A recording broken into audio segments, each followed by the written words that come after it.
بسم الله الرحمن الرحيم. اللهم صل على سيدنا ومولانا محمد كما تحب وترضى بأن تصلي عليه. السلام علیکم.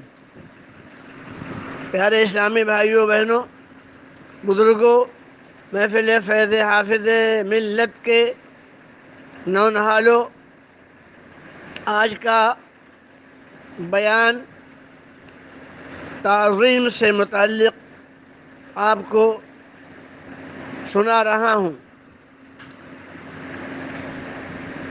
اللہ تبارک و تعالیٰ کی تعظیم، اللہ تعالیٰ کے ناموں کی تعظیم، اللہ تعالیٰ کے کلام کی تعظیم،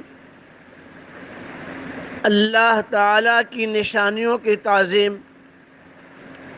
اللہ تعالیٰ کے محبوب کی تعظیم، اللہ تعالیٰ کے صحابہ کرام جو پروردگار عالم نے اپنے محبوب کو عطا فرمائے، ان کی تعظیم، اولیاء اللہ کی تعظیم، بڑوں کی تعظیم، عالم دین باعمل کی، حافظ قرآن کی، سچے پکے نمازی کی تعظیم، یہ سب تعظیم جو ہے جائز ہے. اور اللہ تعالیٰ کا تعظیم کرنا کسی کی بھی جو تعظیم کے لائق ہے جائز ہی نہیں، بلکہ اللہ تعالیٰ کا فرمان بھی ہے اور اللہ تعالیٰ کی خوشنودی کا باعث ہے. کلام پاک میں اللہ تبارک و تعالیٰ نے ارشاد فرمایا: اعوذ باللہ من الشیطان الرجیم، بسم اللہ الرحمن الرحیم، ومن يعظم شعائر اللہ فإنها من تقوى القلوب.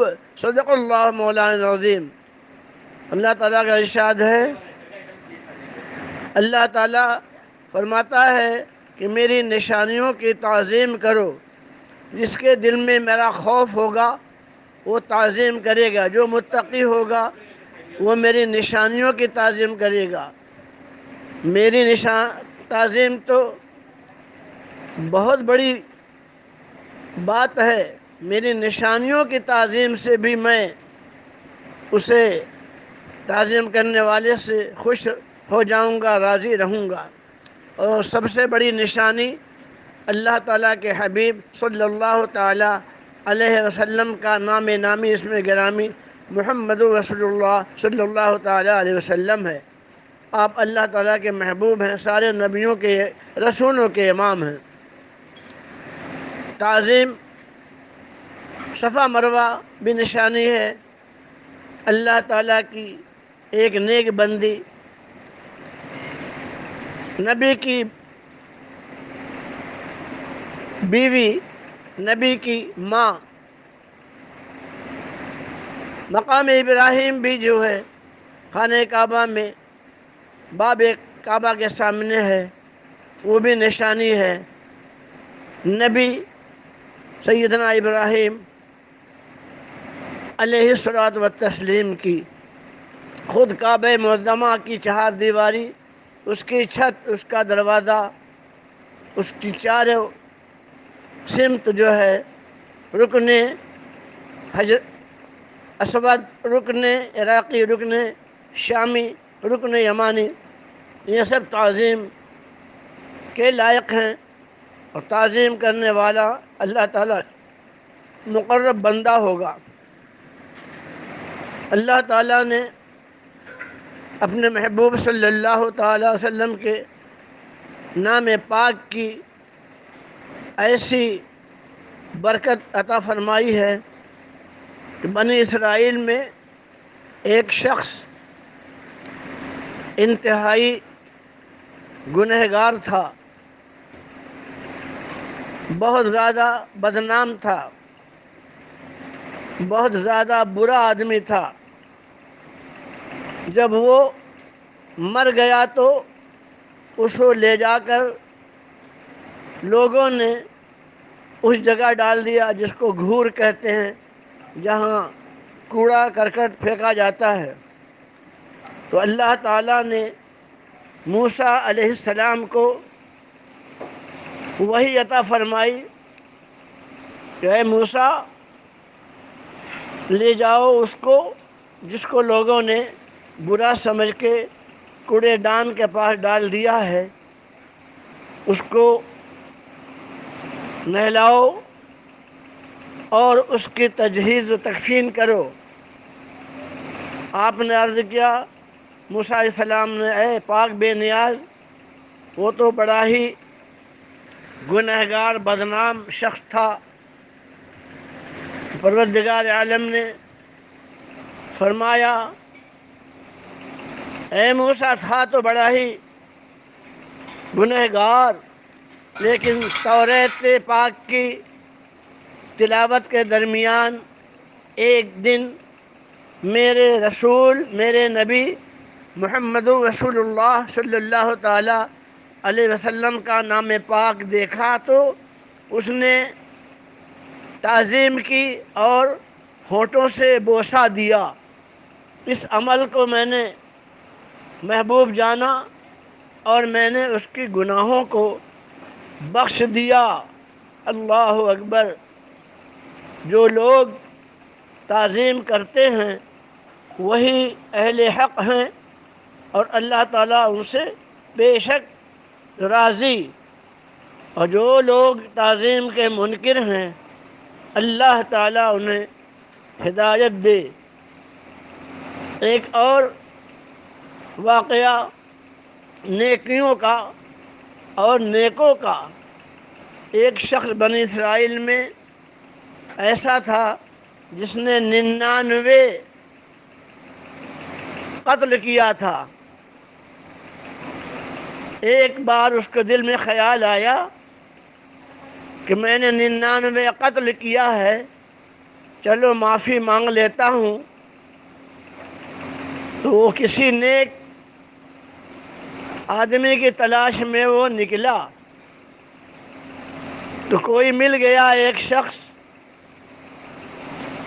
اس سے اس نے کہا کہ بھائی، میں نے 99 قتل کیا ہے، میری بخشائش ہو سکتی ہے؟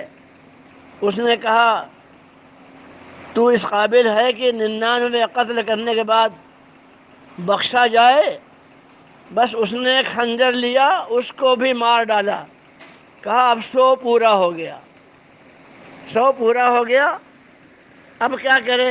اب پھر چلا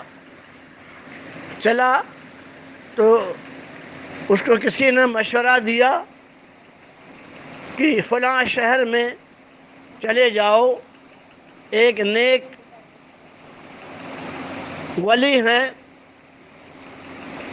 وہاں تم جا کر ان سے درخواست کرو، وہ تمہاری معافی کے لیے اللہ تعالیٰ کی بارگاہ میں سفارش کر دیں گے۔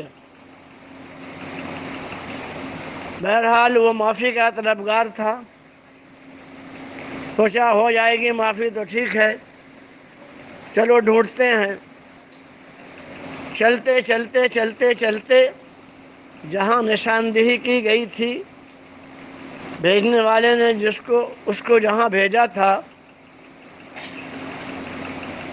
وہ شمس تبریز رحمت اللہ تعالی علیہ کا دیار تھا۔ چلا چلتے چلتے موت کا فرشتہ آ گیا اور حد کے پاس پہنچ گیا۔ اب کیا ہے، موت کا فرشتہ آ گیا اور روح نکالنے کے لیے، تو اس نے جو حد تھی جہاں وہ رہتا تھا اور جہاں حضرت کی حد تھی، وہاں سے اس نے تھوڑا دوڑ کر گر گیا اور اس حد میں پہنچ گیا جس شہر میں حضرت کا تشریف فرمانا تھا۔ موت کے فرشتے نے روح نکال لی۔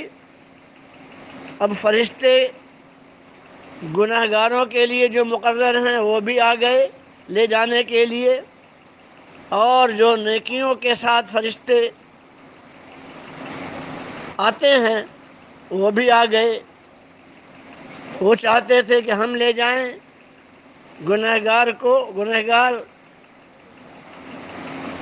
فرشتے گناہوں کے سزا والے وہ چاہیں تو اللہ تعالیٰ نے ایک فرشتے کو بھیجا، جاؤ جاؤ فیصلہ کر دو، یہ جس زمین سے چلا اس زمین کا سفر جو ہے وہ زیادہ ہے، اور جو سفر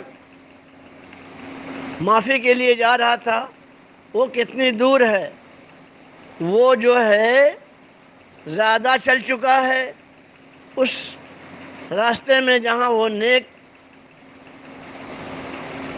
حضرت کی بارگاہ میں جا رہا تھا تو اس کا زیادہ حصہ جو ہے وہ اس شہر کی طرف موت کے وقت نکلا، اور جہاں سے چل کے چلا تھا اس میں تھوڑا سا تھا، یعنی نیکی کی طرف زیادہ وہ چل چکا تھا۔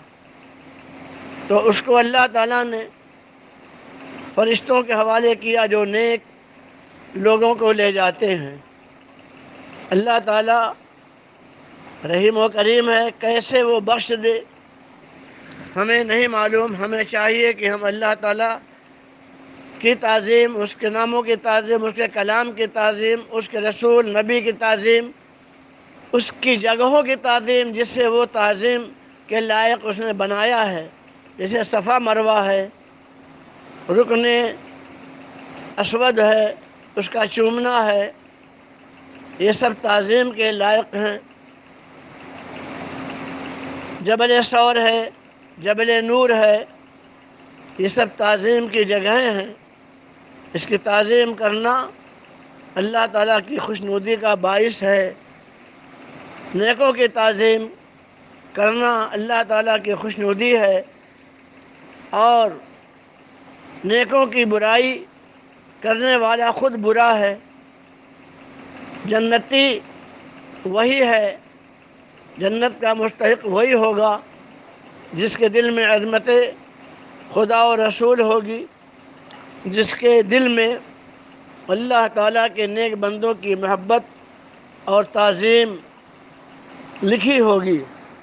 پروردگار عالم آج کی اس بلا کے اندر ہم لوگ توبہ کریں اور معافی مانگیں اللہ تعالیٰ سے، اپنی زندگی میں برائیوں کو پیش کر کے کہ اللہ تعالیٰ ہم برائی قصداً کیے ہیں، بھول کر کیے ہیں، میں تو معاف فرما۔ اور اگر کسی نے نیکوں کی برائی لکھی ہے، زبانی تقریر میں، واعظ میں، تو وہ بھی توبہ کرے، اس لیے کہ توبہ کا دروازہ کھلا ہوا ہے۔ اللہ تعالیٰ مہربان ہے۔ السلام علیکم۔